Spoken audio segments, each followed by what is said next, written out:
nós estamos perante uma manobra propagandística típica do período pré-eleitoral em que todas as forças políticas já estão neste momento.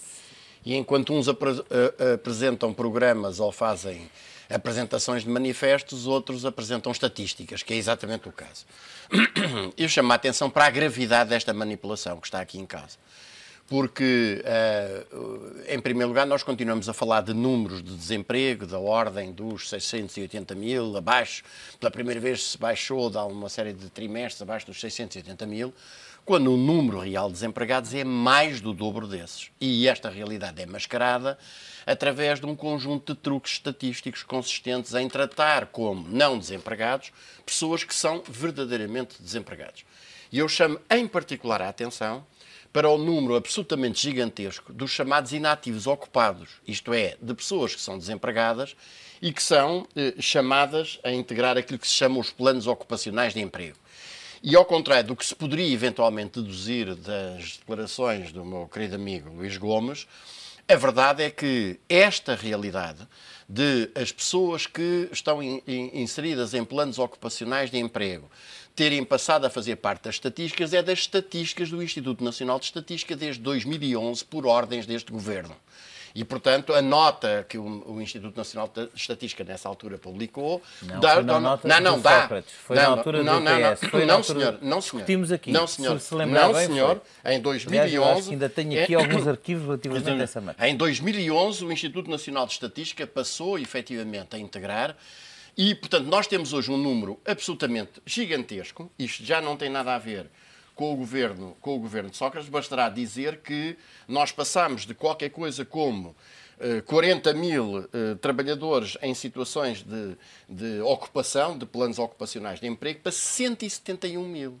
E mais, hoje está-se a assistir a isto, a mandar embora trabalhadores da administração pública, designadamente na área da saúde. Denuncio aqui que isto está a passar em zonas como a Amadora e Sintra, em que se mandam embora ou se deixam atingir a idade da aposentação trabalhadores para depois se irem contratar, se irem chamar a exercer atividade trabalhadores que estão realmente desempregados e com um requisito que é a última novidade em disco nesta matéria da manipulação estatística, que é a exigência de que se trate de pessoas que estão efetivamente a receber o subsídio de desemprego. Para não apenas... Mas isso não é uma forma de facto, ajudar a que o desemprego... É uma forma... Trata-se de uma forma de disfarçar, porque se trata de pessoas que recebem o subsídio de alimentação.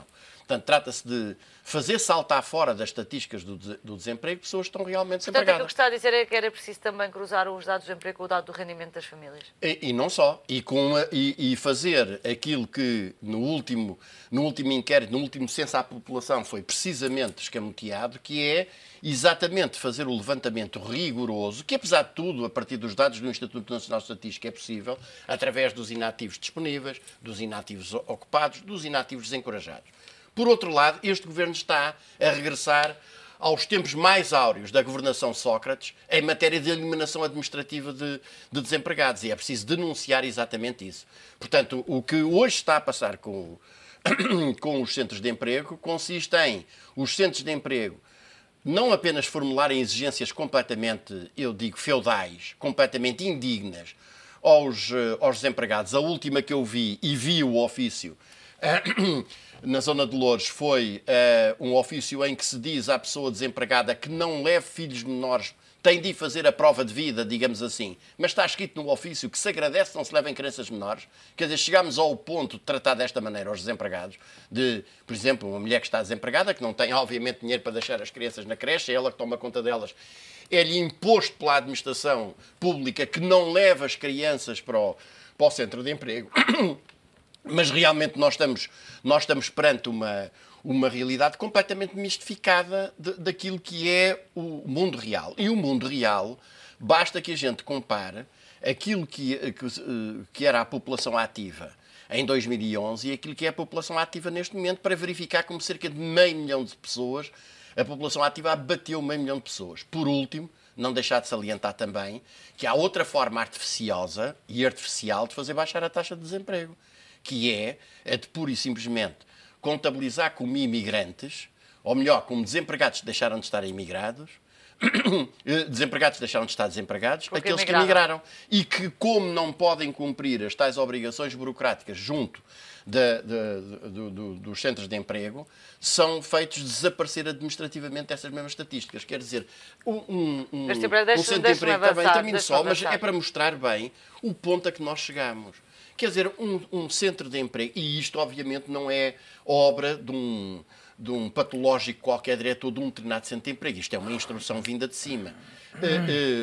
Mandar um ofício por carta que não é registada para a casa de uma pessoa, a dizer que se ela não confirmar o interesse no prazo de 10 dias, a não dizer nada, a não ser que confirme o seu interesse em se manter inscrito no centro de emprego, e depois, se no prazo de 10 dias essa resposta não vier, automaticamente excluir esta pessoa, além de completamente ilegal, porque isto trata-se de um ato administrativo que lesa um direito de uma pessoa e, portanto, tinha de ser objeto da audiência prévia do cidadão, é uma forma artificiosa de, pura e simplesmente, construir o número real de desempregados em Portugal é 1.400.000. Não tem nada a ver com esta palhaçada a que nós estamos a assistir aqui.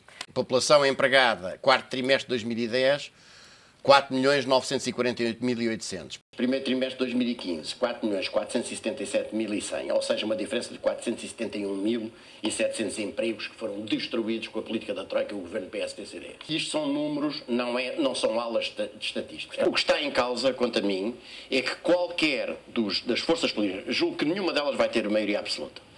E estão muito enganados e muito provavelmente o PSD e o CDS vão perder as eleições, e muito bem.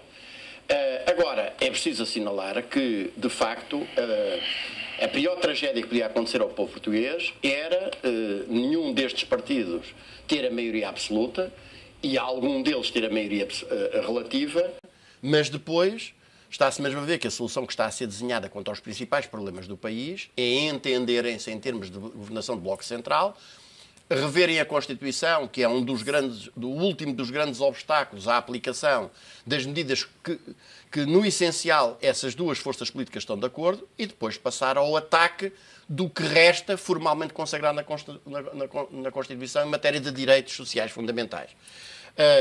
Isto é o primeiro ponto que me parece muito importante acentuar. Segundo ponto, qualquer destas forças políticas tem vários esqueletos num armário e tem um elefante no quintal. O elefante no quintal, de que nenhuma delas fala neste momento, chama-se dívida pública. E como é que vão pagar? Qualquer coisa como 225 mil milhões de euros. Onde é que vão buscar o dinheiro? O que é que vão fazer relativamente a essa matéria? Nenhum deles diz.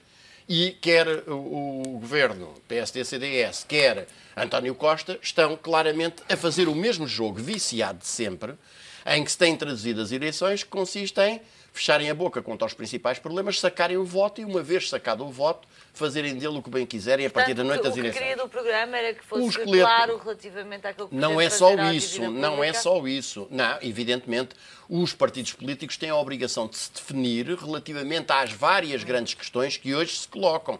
A dívida pública é uma delas, a permanência ou não no euro é outra, o que é que vão fazer relativamente às alterações? Ninguém não. Atenção que as duas forças... Não. Aí é que está o vício do nosso raciocínio.